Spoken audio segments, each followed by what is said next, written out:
This is the Convergent Science Network podcast. Leading researchers in the domain of neuroscience, brain theory, and technology are interviewed by Paul Verschure and Tony Prescott. All right. It's Paul Verschure with Tony Prescott here for the Convergent Science Network podcast. And we're here with Danielle Stolzenberg, who was one of the speakers at our school, BCBT school. And you focus very much on maternal behaviors. Yes. So why do you think that that's an interesting paradigm to look at? I started my work in maternal behavior because I was really interested in how the brain regulates behavior, social behavior. But I find that maternal behavior is particularly fascinating because there's such a dramatic change in responsiveness for most mammalian females around the time of birth.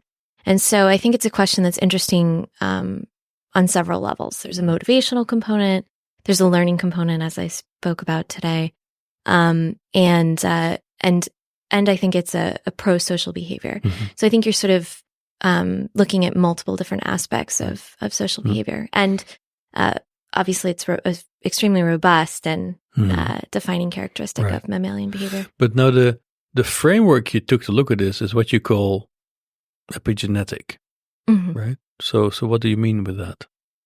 So my interest in epigenetics is really in trying to understand how these initial experiences with infants lead to long-lasting changes in the behavior of the mother. And so I see it as sort of a initial experience that can program this memory and really maintain differences in how neurons are functioning in response to infant stimuli. And so in that sense, these epigenetic changes that I'm interested in have to do with sort of an altering of the phenotype of the neuron within the circuit that regulates maternal behavior.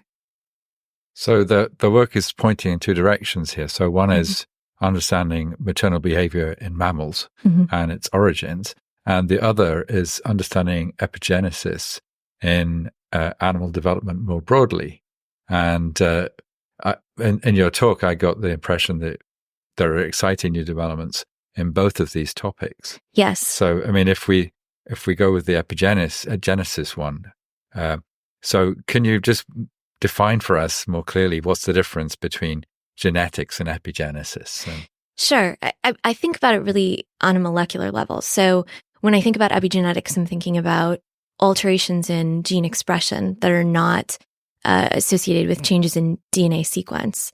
And so for me, the most straightforward difference between genetics and epigenetics is this sort of molecular distinction, the distinction between alterations that are not coded within the DNA sequence, but that are affecting when and how genes are transcribed versus the actual a gene or a gene mutation. And so, for example, I could give you an example. Within the context of maternal behavior, one of the things that we know is that dopamine neural systems are important for the display of maternal behavior. So if we took a genetic standpoint, we could look at mutations in the dopamine gene, dopamine receptor genes, and see how that influences maternal behavior.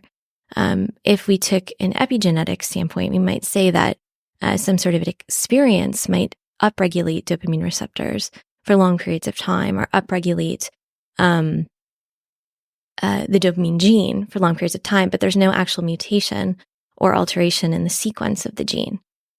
Does that? It does make sense, but I'm still trying to get the difference between epigenetics and development. Sort of, when is an aspect of development epigenetic rather than just developmental?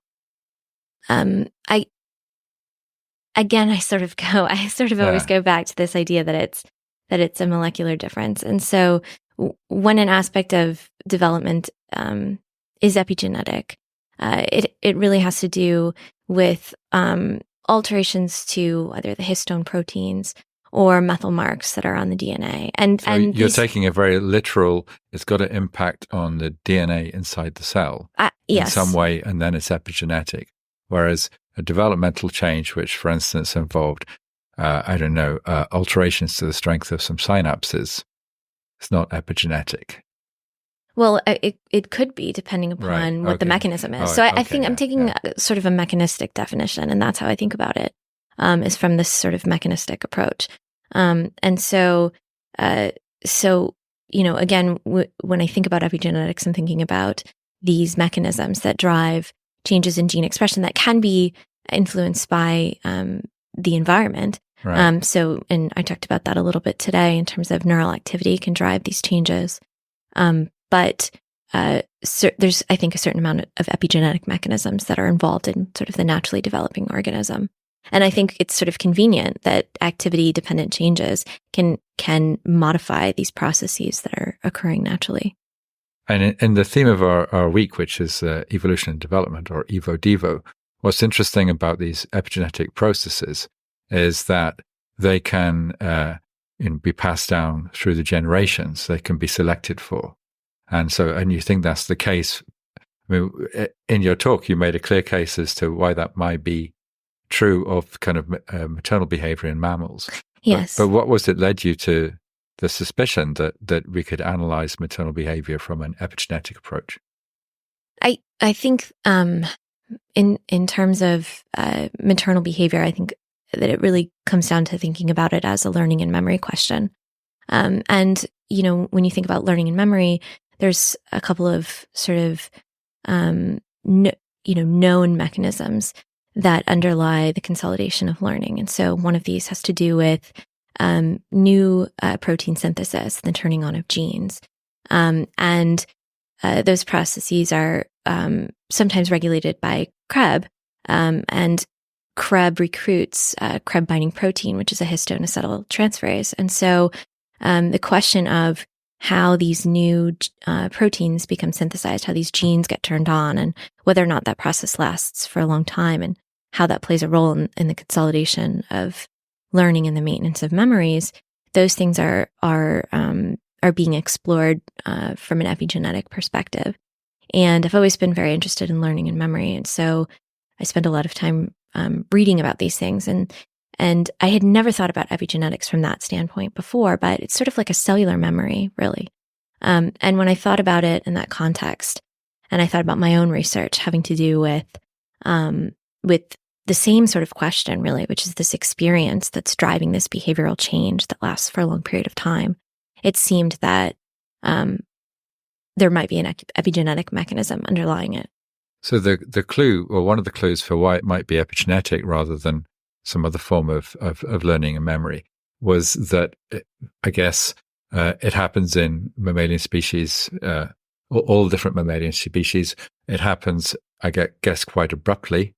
Mm-hmm. At the point where a mother gives birth. They suddenly begin to express these maternal behaviors. Mm-hmm. And once the change has happened, it stays with you. Yes. I guess for the rest of your life if you're a mother. Yes. Yeah. And for you, that was those were a cluster of markers which suggested epigenetics rather than some other mechanism. Yes, and I should add to that, another clue really was the fact that hormones are involved in facilitating this mother-infant bond and facilitating the consolidation of maternal learning. And it's been established for quite some time that these steroid signaling pathways modify chromatin, and that's one of the ways that they lead to these sort of long-lasting effects. And so it seemed as another clue that, particularly since I'm interested in this idea of hormones and experience somehow being interchangeable, and I've been really interested in whether or not there's a common molecular mechanism through which hormones or experience might be impacting behavior. It seemed as though maybe this would be a good candidate mechanism, and in support of this idea that it might be involving Krebs and Krebs binding protein. There's also evidence that Krebs is increased in the medial preoptic area, the central site for maternal behavior, and that increase in CREB, you see this in virgin mice that are interacting with infants, and you also see it in postpartum animals that are interacting with infants. Can you just unpack what you mean by CREB? Yes. Sorry. So CREB is activated through CREB stands for cyclic AMP response element binding protein. And CREB is a transcription factor that's activated by neural activity. And so intracellular signaling cascades as a result of neurotransmitter binding can activate CREB. And when CREB is phosphorylated, it can turn on genes. And CREB, we know, this CREB-mediated gene transcription, we know, plays an important role in the consolidation of memories. You mutate CREB, you get disruptions in ability to learn and consolidate. Mm-hmm. But now, if we talk about maternal behaviors and also pregnancy, what is the overall hormonal profile that goes along with that? Because it's not like a single hormone that will impact that, right? No, it's definitely not a single hormone. However, that being said, the rise in estradiol, I think, plays a really important role. And there are other hormones that can act, I think, downstream of that. So, for example, one of the things that this rise in estradiol does is that it can turn on oxytocin receptor gene expression. And so it sort of plays this role in priming the circuit. And so then when we get these surges in oxytocin, we can, the receptors are there and present. So I sort of always think about things from estradiol's perspective, since it's sort of the first wave and needed for some of these other hormone effects. But estradiol could also be a switch sitting at the beginning of a long cascade of responses to that switch. So, yes. Yeah. As you describe it also now. So then if you then want to look at, let's say, the intrinsic components contributing to changes in behavior and the experiential components that are in the environment, and that would be key in an epigenetic perspective, how do you see this trade off against each other? Is it really like very strictly regimented, like, okay, in this phase we're under hormonal control, now birth has taken place, and now we're going to be under environmental control, or are they more interleaved? I think they're more interweaved, although I'm not entirely sure what you mean by environmental control. You mean the experience? Experience, the yes, experience that's the environment, right? Right. So I think that when it comes, I think that the hormones are allowing for the experiences to have a greater impact. And I don't think that I think the hormones probably play a role in increasing attractiveness of infant stimuli. And in the rat model, which is really where we know the most about the role of hormones, I think they're probably playing a role in reducing fear and avoidance tendencies towards the infants. But it's the experience of interacting with the infants in the context of those hormonal changes that really increases maternal care and leads to these long-term changes. And so if you just had those hormones, so for example, if you were to, this work was done by Alison Fleming, if you were to remove the pups just as the female was giving birth, and so when she did these experiments, she actually sort of had females giving birth in this cage where the pups could fall through. So she wasn't able to interact with the pups at all, but she did deliver them and give birth to them. You remove those pups. Immediately, you don't give her an opportunity to interact. She doesn't show any changes in her maternal responsiveness towards infants once those hormones have waned. So clearly those hormones can play a facilitatory role, but I think their role is fairly useless unless infant stimuli are present for her to interact with under those hormonal changes. So these rats that delivered the pups and never handled themselves would not show any kind of, let's say, enhanced maternal response in future interaction with any other pups. Yes, that's correct. They behave as though as though they're virgins. Okay. Yes.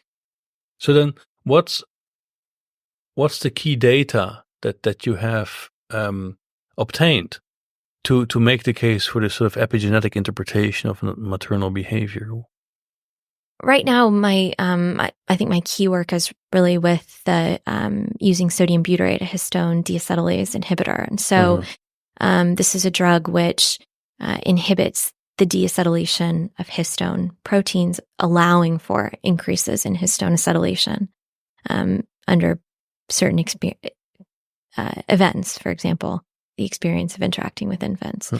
And so when females are interacting with infants in the context of this particular drug, we see a facilitation of this learning effect, suggesting that there may be a histone acetylation component that naturally occurs when females are interacting with infants, leading to these long-term changes. So I think because we're not molecular scientists, this is difficult for us. But the exciting thing I thought from your talk is that you think you've identified a cellular mechanism where the experience is impacting directly or indirectly on the DNA and turning on and off the genes that generate maternal behavior.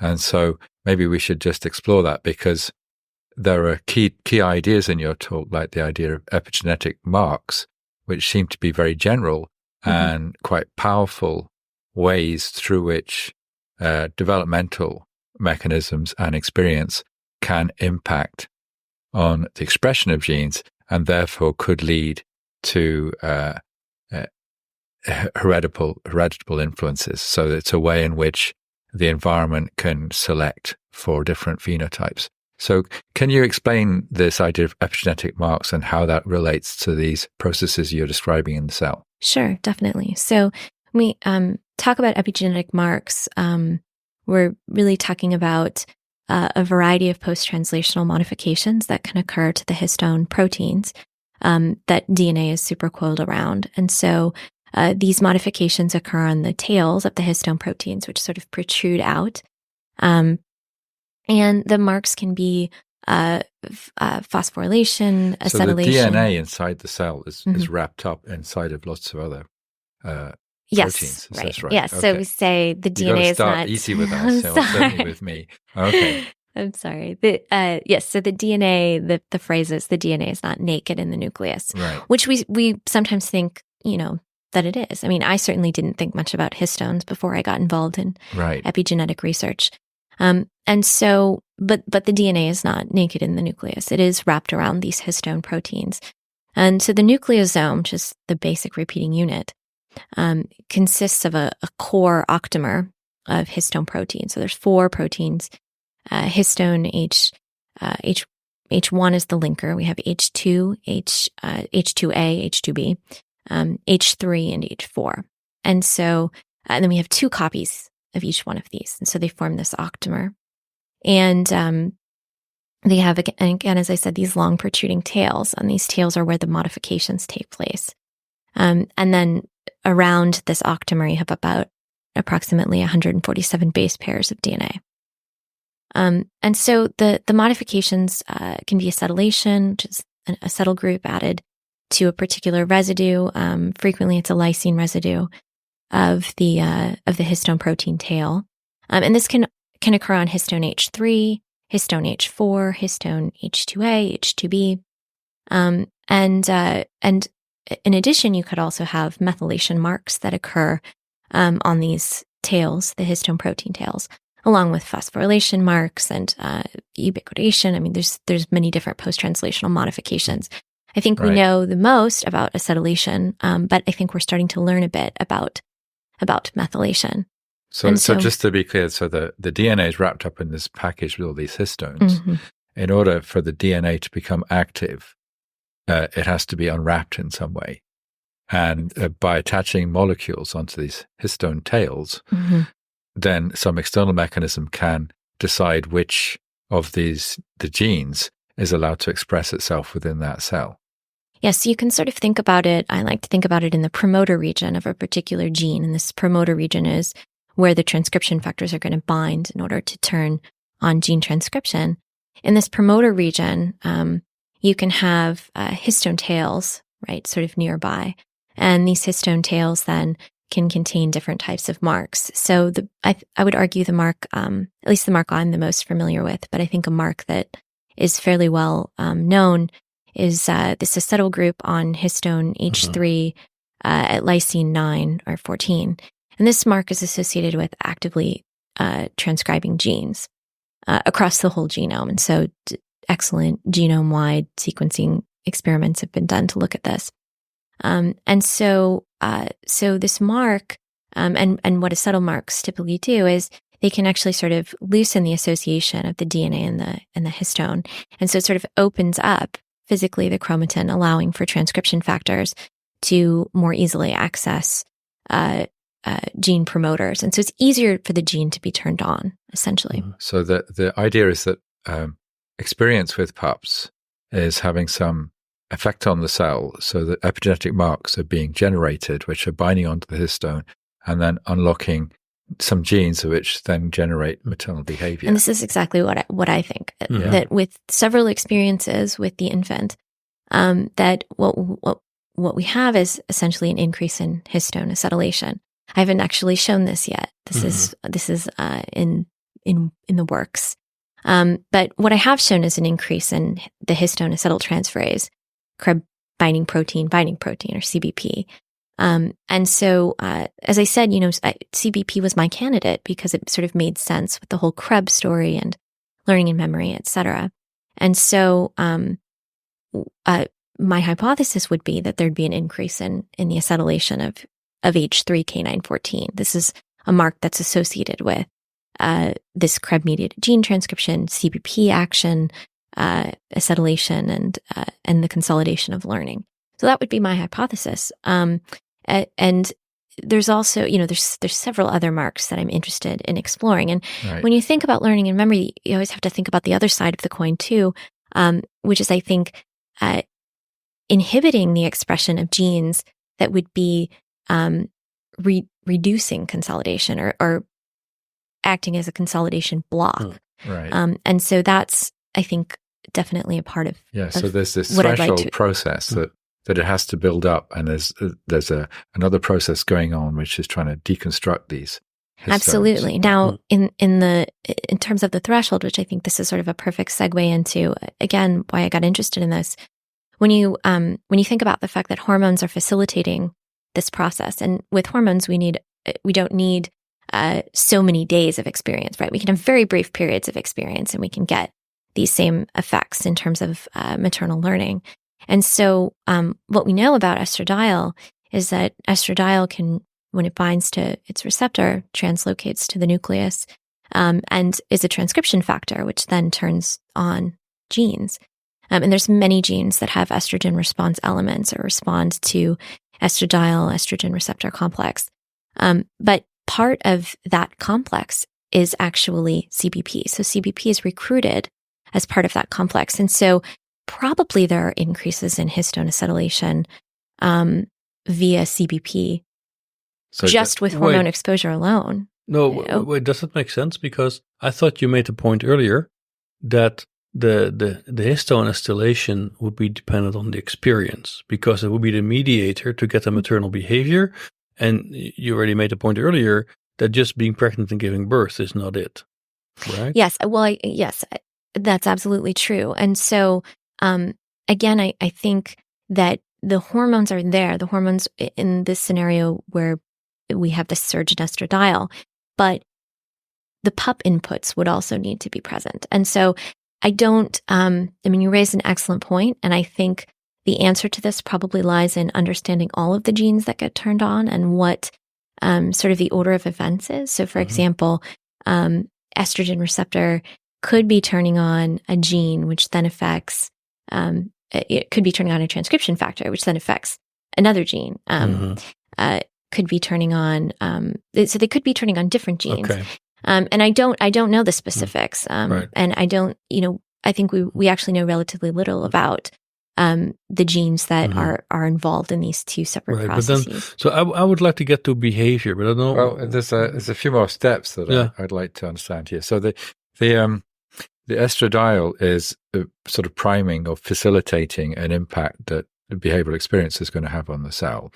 No, we cannot say that because the virgin mice exposed to pups will also show maternal behavior. So you don't need the estradiol to do anything. Well, you don't need the estradiol, but it still plays a facilitatory role. Yeah. But it's not required. But it's not required. Yeah. Okay. I think that's what we're saying, is that if it's there, it makes it easier.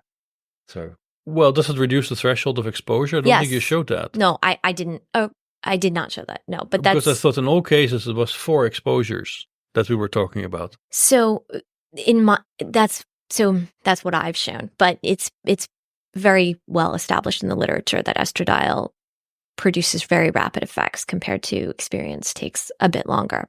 What I showed with 4 experiences with postpartum females, which is correct, is I wanted to show that if we matched the amount of experience, that we would get the same level of responsiveness between a postpartum animal and a virgin or overactimized experienced female. Let's say it's a facilitator.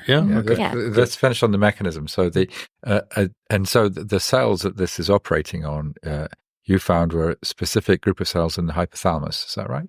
Yes. So my effects are, in terms of turning on genes, been found in the medial preoptic area of the hypothalamus. Yes. And why did you look in that bit of the brain, or did you look more widely? I did look more widely, but I chose the medial preoptic area because it's considered the central neural site for maternal care. And so, for example, if you lesion the medial preoptic area, you disrupt maternal behavior. And if you stimulate it with hormones, you can facilitate the onset of maternal behavior. If you stimulate it with a dopamine agonist, you can facilitate the onset of maternal behavior, and that work has been done mostly in rat. But are you saying that your hypothesis is that some combination of hormone and experience is switching on a population of hypothalamic cells, so that some genes which are important for maternal behavior are now on, and previously they weren't? Yes, that's correct. That is correct. No, but also, can you say, to follow up on that it exclusively happens there, so that either estradiol release or exposure to pups does not lead to histone acetylase in any other neuron in the brain? No, and I don't think that that's the case. Okay. I think that absolutely there are other regions within the circuit that we already know are important for maternal memory in terms of. But they would show the same effect. They would also show histone acetylase in response to these stimuli. I think that they would. I just haven't found them yet. Yeah. Okay. So, I've always been very interested in the role of the mesolimbic dopamine system in maternal behavior and maternal motivation. And so one of the areas that I looked, in addition to the medial preoptic area, was the nucleus accumbens. The genes that I chose as candidates did not change in the nucleus accumbens at any of the time points. So most of the work that I showed you was with the 24 hours after their experience, looking at gene expression there. But the time course that I did with 30 minutes and 5 hours and 24 hours, which was a full experiment. It just wasn't published because there were no other effects at any other time point, right? And there were no effects that I could find in the nucleus accumbens. So I certainly think that something is happening in the nucleus accumbens. I just could not believe that there would be no change there. I haven't located the change yet. So to get to the behavior, so we have some activity in the hypothalamus that wasn't there before, which is triggering maternal responses to pups. And the indicator of that, which you've been using, is whether a female rat will retrieve a pup that's isolated away from the nest and would die without help. Exactly. And there's various measures of that, one being the time it takes for the female rat to retrieve. I think you had 3 pups. Yes. But you were also talking about other measures of maternal behavior, for instance, licking and grooming. And I think you said that these don't all appear at once. Is that right? If it's a virgin rat, or if it's just happening, that these are maybe are triggered at different times? What you usually see is sort of this stereotyped onset, which flows sequentially. So when you put the pups into a virgin female's home cage, which is how we start all of our experiments, and you sort of scatter them out, what the female typically will do is she'll sniff them immediately, and she'll sort of run from each pup to pup, sort of sniffing. She might sort of handle the pup and lick it a little bit. But usually she'll engage in sort of just this sort of sniffing and walking around and investigating the infants for several minutes, if this is the first day, for example. And then what you typically see is one of two things. Sometimes you'll see a female come out and start to retrieve the pups immediately. Sometimes what you'll see is her actually attempt to build a nest first and then come out and retrieve the pups to the nest. Now, I've worked with rats and with mice, and I can tell you that when you see this onset of behavior in rat, it's very stereotypical, and it is very much like a switch. It's a very sort of all of a sudden on behavior, and they're very organized, and they sort of when they decide that they're going to retrieve the pups, they come out, they retrieve the pups, they group them back at the nest, they lick and groom them, and then they sort of rest, they become more quiescent in a crouched posture as though they were nursing. Obviously, they're not lactating.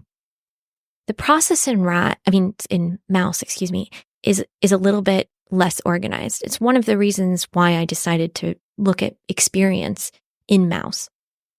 So again, you might see retrieval right away. You might see nest building first.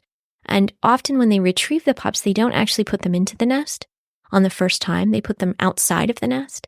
And then they sort of obsessively fling bedding around, and sometimes the pups fall out. It sort of takes them a little while to figure out exactly how to get the pups into the nest and how to get on top of the pups in the nest, which is something you don't see in rat.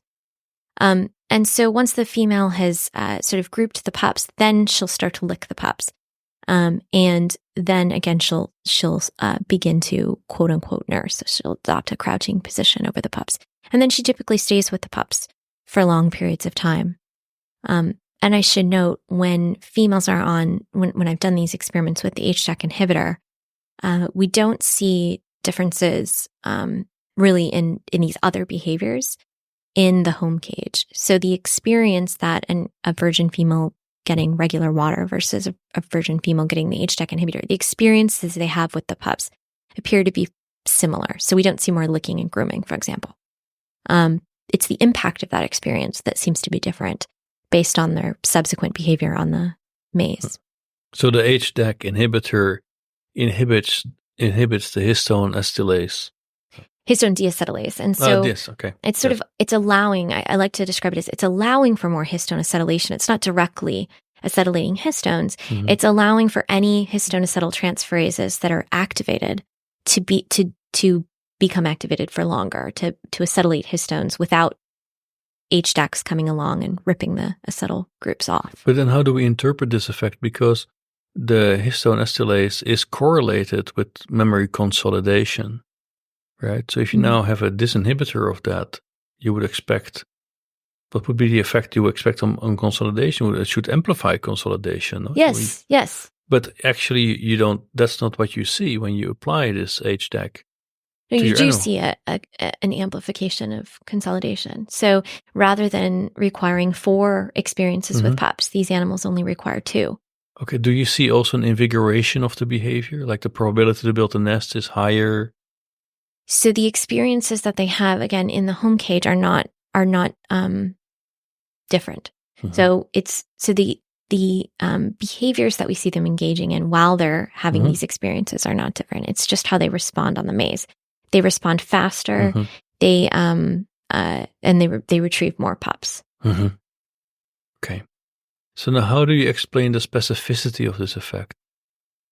So to examine the specificity of the effect, because the behavioral effect that we're seeing is really that they're rescuing, quote unquote, these pups from this sort of novel and fear-inducing environment. The first thing that I looked at was whether or not these animals had a reduction in anxiety. And we don't see any changes in their behavior on an elevated plus maze with the HDAC inhibitor. We don't see them responding more to objects that aren't pups, but are the same size and shape of pups. Those are the 2 main sort of behavioral specificity experiments that we've done. But it might be possible that what you're looking at is also a non-specific memory effect, right? That, imagine you would have your animals perform a maze task or any task involving memory, that also there you would see amplification of performance because you just boost memory in a non-specific way. I think that that's possible, but I don't think that it's necessarily likely, and I'll explain. I'm certainly not the only person who's used sodium butyrate or an HDAC inhibitor to facilitate behavior. What you typically will see in experiments with when people do this is that the only effects that you get with the HDAC inhibitor rely on whatever the animal was learning when it was being treated with the HDAC inhibitor. And I think this speaks to the mechanism of how the inhibitor works.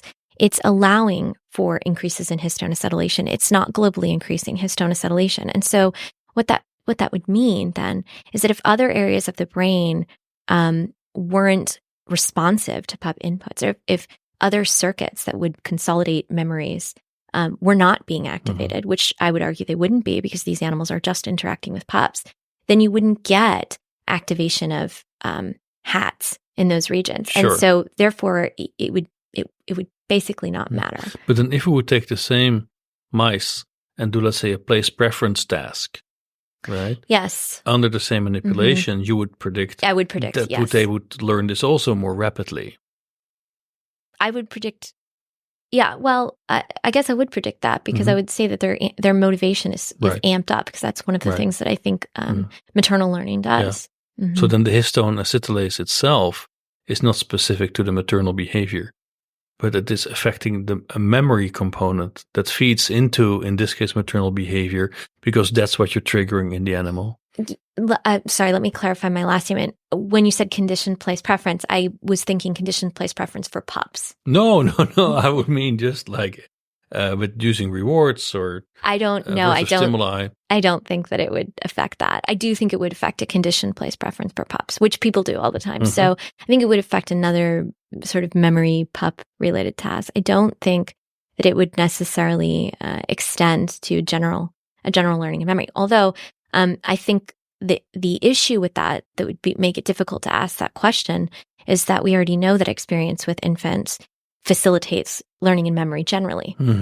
So we wouldn't know if it was we'd have to do, the full experiment to ensure that it wasn't. But you have not done these controls to rule this out. No. Okay. No. Might be a nice thing to try. Yeah, no? well, I agree. There's a long list of experiments that I'd like to run. Right. So the hypothalamus is a conserved structure in vertebrates, but maternal behavior is a marker of mammals. And I don't think other vertebrates care for their young. Certainly they don't give them the same amount of attention that mammals do. So it would be interesting, I guess, in the future to find out whether this mechanism that you've described, if that's how it operates, whether that is something that originates with early mammals, and whether it's operating throughout different mammal groups as well as in rodents. I mean, do you have any ideas in that direction, or do you have goals as to how you're going to answer those kinds of questions? I think that's a really interesting point, and I don't have any experiments planned to address that, but I think it would be very interesting. I mean, the medial preoptic area is also involved in other sorts of things in addition to maternal care. Right. But certainly that's, it's involved in sexual behavior as well, but it definitely does play a very central role in maternal care. So I think that would be interesting. Do you think this mechanism you're describing is going to be happening, for instance, in primates? Yes, I definitely think that it could be happening in primates. But then to look again at the hypothalamus, right? The hypothalamus to actually trigger behavior has to actually drive other structures, right? It has to talk with brainstem structures. We talked about central gray and associated areas where you really know behaviors are encoded, right? So the behavior itself doesn't come from your hypothalamus. Hypothalamus like setting if you want a switch or a signal, like, okay, now we're going to go maternal, right? Yes. So what's that circuit in which is embedded that we should consider in this case? So that's an excellent question. The circuit, and really the way that I think about it is I am not that interested in the stereotyped behaviors. I'm interested in the medial preoptic area and its interactions with the mesolimbic dopamine system to get at sort of this general motivation for infants so that if I put them in any sort of environment, they would be responsive. And so the medial preoptic area gets inputs from every sensory domain and it projects to the ventral projects to many regions. But the aspect of the circuit that I've always been most interested in is the aspect that seems to regulate these changes in maternal responsiveness, this maternal motivation or this increase in care. And that aspect of the circuit is mediated by these preoptic connections to the ventral tegmental area, which cause the release of dopamine into the nucleus accumbens. And the nucleus accumbens receives inputs from the basolateral amygdala, the prefrontal cortex, and those regions also project to the ventral pallidum. And so there's important interactions between the nucleus accumbens and the ventral pallidum. And I definitely think that part of the circuit is another place where memories can be consolidated.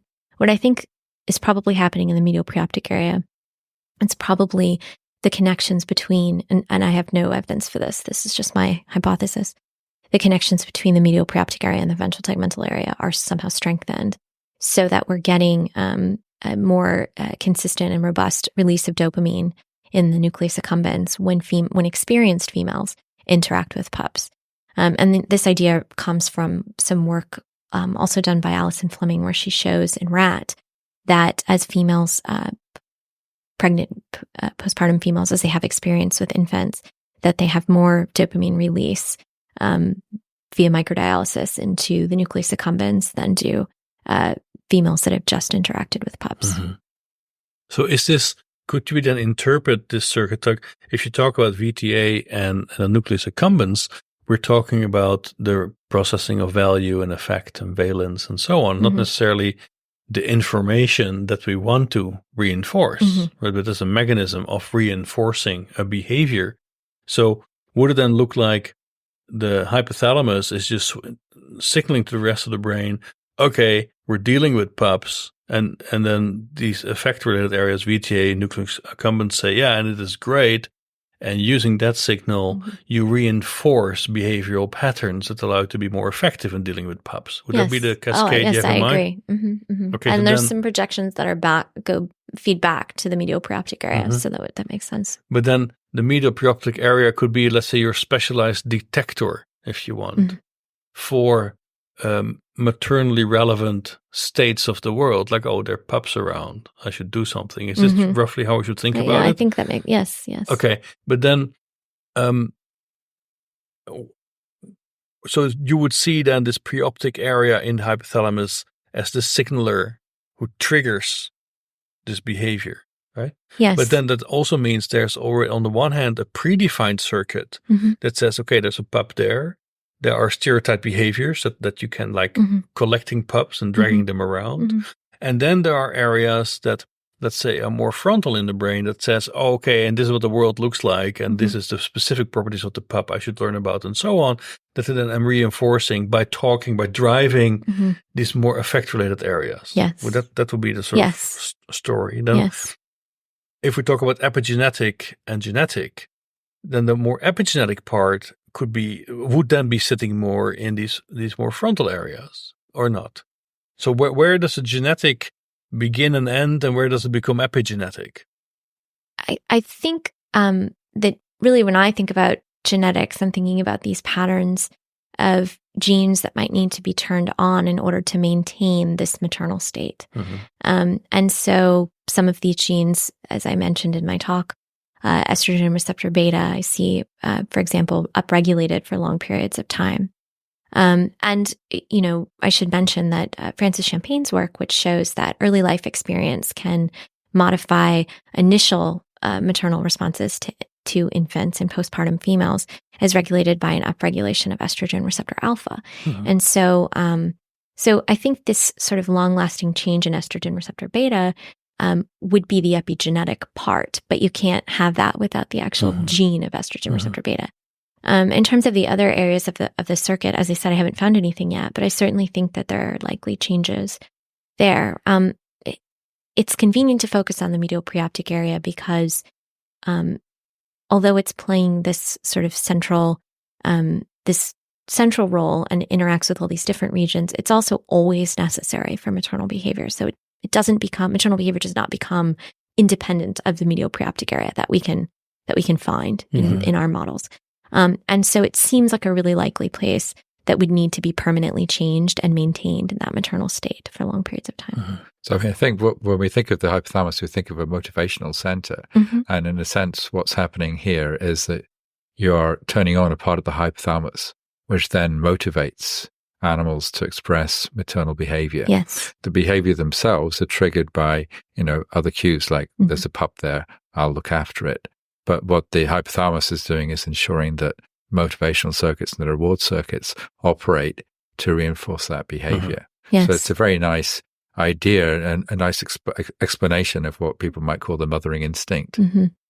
But also what I like about this is it's a nice example of a non-genetic mechanism, which you can see how during evolution this happens, and then it happens repeatedly and reliably, sufficient that it can be passed on to later generations without having to have any genetic change. Yeah, and I think that's an excellent point. So, I mean, obviously, I think we have certainly moved past, as a scientific culture, the idea of, any one gene being critical for something as complex as mothering. But certainly, if there was sort of an evolution and changing in terms of responsiveness towards infants, it would make sense that you would have this epigenetic change. You're sort of using the genes that you already have, but this change then is altering the way they're regulated in order to ensure care. But just for clarity, also to clarify what Tony is saying, because otherwise I might not agree with him, isn't it the case that we could argue that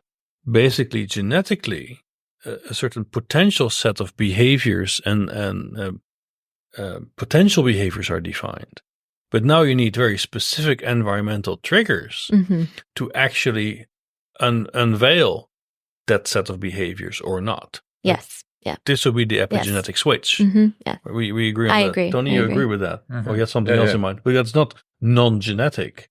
It's just you need an environmental trigger to now also start to run a specific, also genetically predefined program. You have to have an environment which is predictable in such a way that this happens, despite there not being any genetic modification. But it happens, and therefore you can rely on it happening in future generations so that you can consider it as something that can be selected. Sure. No, I was just trying to be clear about what you meant with non-genetic, but that's in the triggering of genetically predefined behavioral programs as well.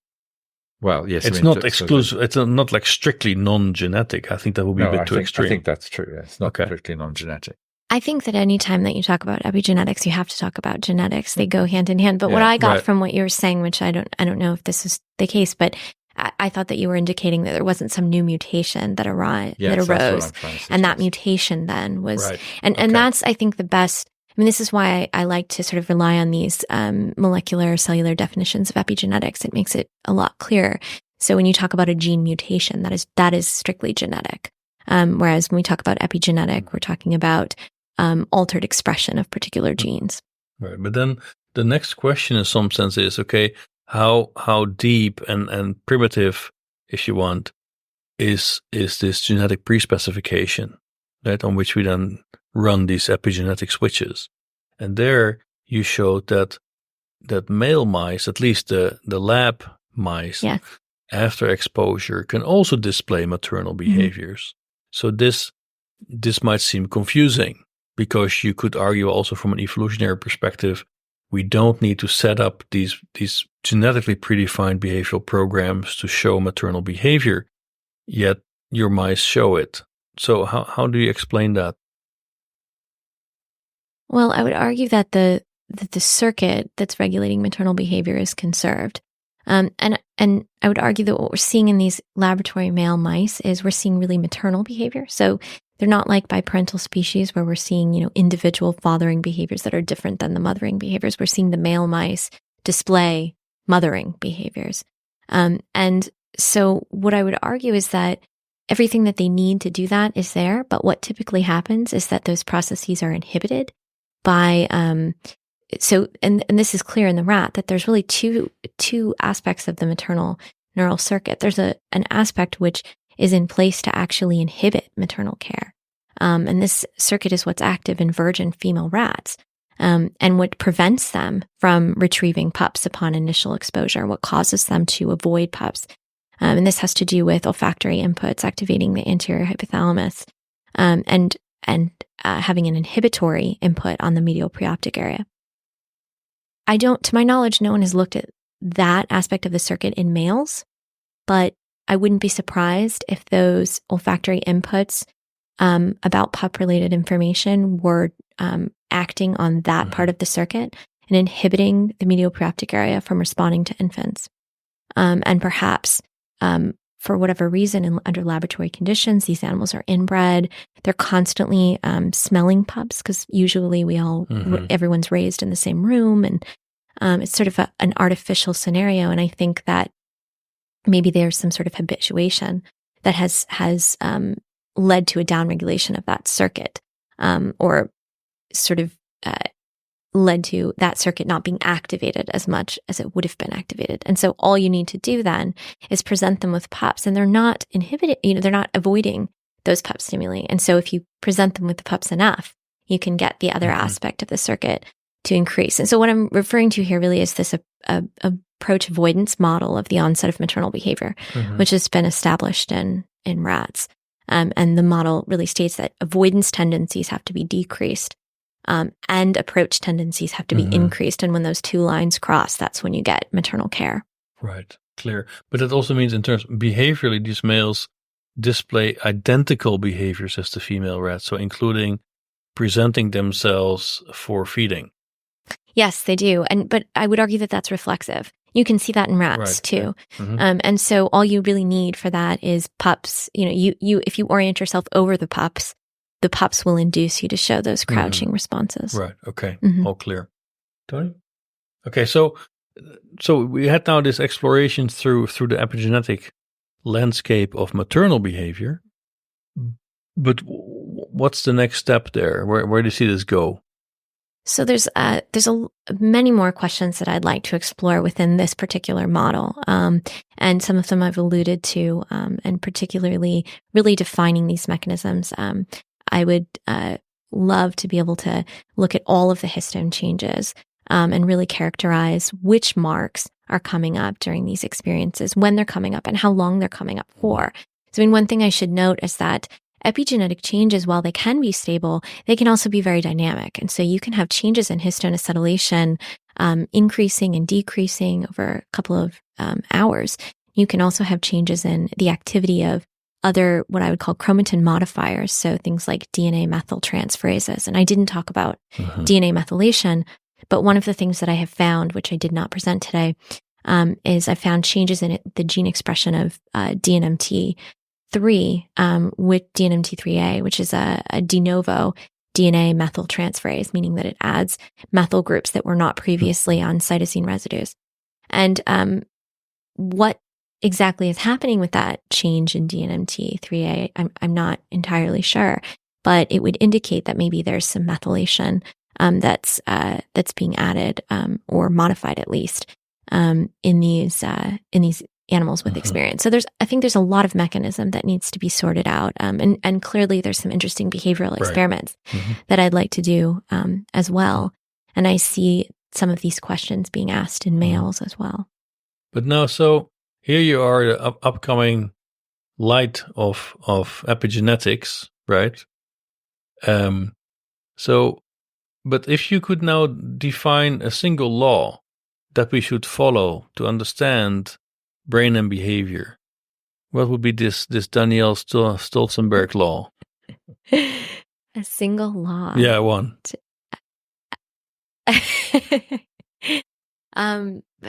I'm not sure if I understand what you mean by a single law. Well, what would you tell your students? Like, you have to follow this rule to be successful so we can understand the brain. What's the one rule? What's the Danielle Stolzenberg law to understand brain and behavior? I think that it's worthwhile to investigate a natural behavior when you're interested in how the brain is regulated. So ecological validity for you would be key. Yes. Okay, and then, so Tony likes traveling. So he will come and inspect your lab 4 years from now, and then he's going to carry a little note that I wrote, and the note will say, "Look, Tony, you really have to check whether this prediction that Daniela made 4 years ago was really confirmed." So what's the one prediction you would like to make today that Tony can come and test to see if it actually happened 4 years from now? In terms of my data? Yeah, better. Yeah. I think, well, the one thing that I would really like to do, as I said, is characterize these changes, but I don't want to just sort of characterize them randomly. I want to conduct a series of sequencing experiments using chromatin immunoprecipitation, the method that I talked about earlier today, where you're really, I like it because you're sort of killing two birds with one stone, because you're asking not only about which epigenetic players might be involved, but you're asking about where in the genome and what genes they might be acting on. So today I showed CBP being recruited to estrogen receptor beta, but if I could ask where in the genome is CBP or acetyl H3 K914, where are these marks when a female is consolidating these maternal experiences, I think that would be a really important contribution, because it would give us so much information in such a more rich and global way than what I've been able to do so far. Okay, great. Danielle Stolzenberg, thank you very much for this conversation. Thank you for having me. Sure. Well, that was fun. Yeah, that was fun. So much. Thank you. Thank you. No, but I think it helped a lot to clarify things, right? To also get away from this idea, like, oh, we have this one sort of magical cell in the thalamus and the hypothalamus, and it gets switched, and then it all happens, right? Yes, so I think definitely. Get to the circuit. That has been very good. It's hard to know exactly what to present. It's funny because I had all these circuit slides in, and I took them all out at the last minute. But I think that I've always really thought about things from a circuit level, and it was very depressing to me that I could find no changes anywhere else in the circuit, which is sort of... Well, what's interesting is that maybe this maternal behavior is just recruiting other behaviors and modifying them ever so slightly. So, I mean, we talked about cannibalism and in various species, and there's the fact that monodelphis just cannibalizes its young when it doesn't recognize them. It's quite interesting, because you can imagine that the retrieval mechanism is not that different from the cannibal mechanism. I grab it and I drag it back here. No, it's very different. No, wait, Tony, there's a really important difference, because what I understood about mice, pregnant mice, because mice are living in colonies, right? And they all, the pups in the end are taken care of by all of them in some way. It's not really very specific, if I understand correctly, right? So what these mothers do, they kill the pups of other mothers, so there's more capacity for those other mothers to take care of their offspring. Okay, so the cannibalism is very specific. Oh, I'm specifically focused. I'm not saying that they're not deliberately killing certain ones, but I'm just saying that the actual... You're saying like the actual act. The actual behavior, the sequence of actions that you do. It actually it's not that different. You just have to grab a bit tighter. No, wait, but I wanted to say what we call cannibalism. There are actually many different kind of sub-behaviors underneath that we should not summarize with that one word. Yeah. Because cannibalism might mean it's for food. It might mean maternal competition, or it might mean an accident.